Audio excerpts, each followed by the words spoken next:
V ekološki trgovini Kalček pa se vedno kaj dogaja. No, mi pa poskrbimo, da za nas Jelena Dimitrijevič vsak mesec pripravi nasvet, ki nam pride prav. Danes bo govorila o novoletnih zaobljubah, kako uspešno premagati slabe prehranske navade.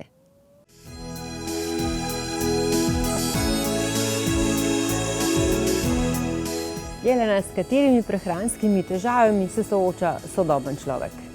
Ponavadi se tega začnejo ljudje zavedati po novoletnih praznikih, ko so že dali mimo vse tiste stvari, ki so ponavadi tako zasvojilne. In težava je seveda v predelani hrani, ki povzroča odvisnost. Tukaj seveda govorimo o sladkorju, različnih izdelkih iz sladkorja oziroma tudi predelanih ogljikovih hidratih, ampak hkrati tudi druga hrana. In govorimo in o alkoholu, in o kavi, o kajenju in tako dalje.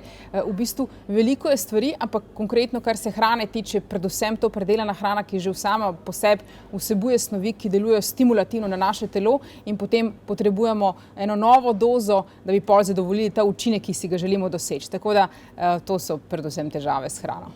Kaj pa lahko naredimo, da se znebimo odvisnosti od določene hrane?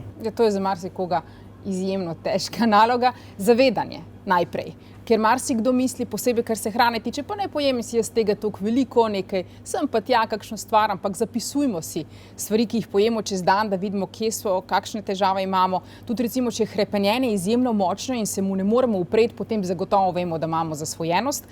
Pri ženskah, pa tudi danes, jaz mislim tudi pri moških, je težava s sladkorjem, absolutno.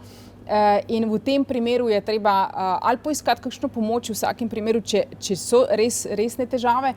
Če pa ne, potem lahko sami ukrepamo tako, da najprej začnemo uživati hrano, ki je polnovredna. Se pravi, izpraznimo svoje omarice, ki so polne recimo kakšne predelane hrane ali sladkarij.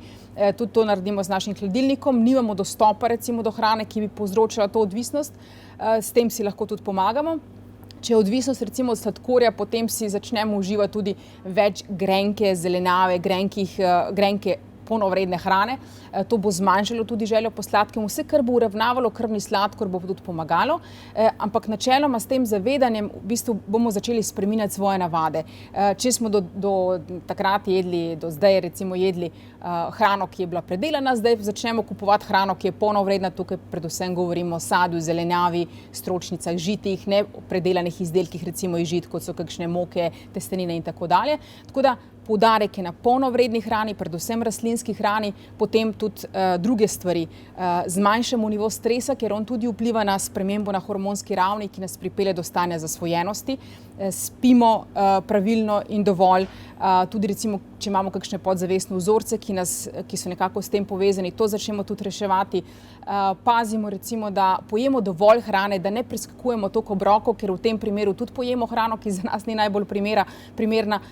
Tako da je kar nekaj teh ukrepov, ampak kot zmeri pravim, bolj celostno pogledamo celo zgodbo in potem popravljamo stvari tam, ker se jih treba lotevati na pravi način. Kaj pa kakšne rastline, dodatki, se da kaj pomagati z njimi? Vsekakor. Vse, kar bo uravnavalo tudi krvni sladkor, se pravi pri zasvojenosti s sladkorjem, Gurmar, fantastično. Kaj pa kakšne rastline, dodatki, se da kaj pomagati z njimi? Vsekakor. Vse, kar bo uravnavalo tudi krvni sladkor, se pravi pri zasvojenosti s sladkorjem, Gurmar, fantastična zadeva. Krom je izjemno pomemben, lahko dodajamo tudi začimbice, kot je cimet, ki tudi pomaga pri tem. C vitamin, D vitamin, vitamini B kompleksa, rodiola, vse, kar bo zniževalo stres, ašvaganda, magnezij, tako da s tem si bomo pomagali. Če pa si ne znamo pomagati, potem res poiščemo pomoč strokovnjaka in zadeva se bo hitro rešila.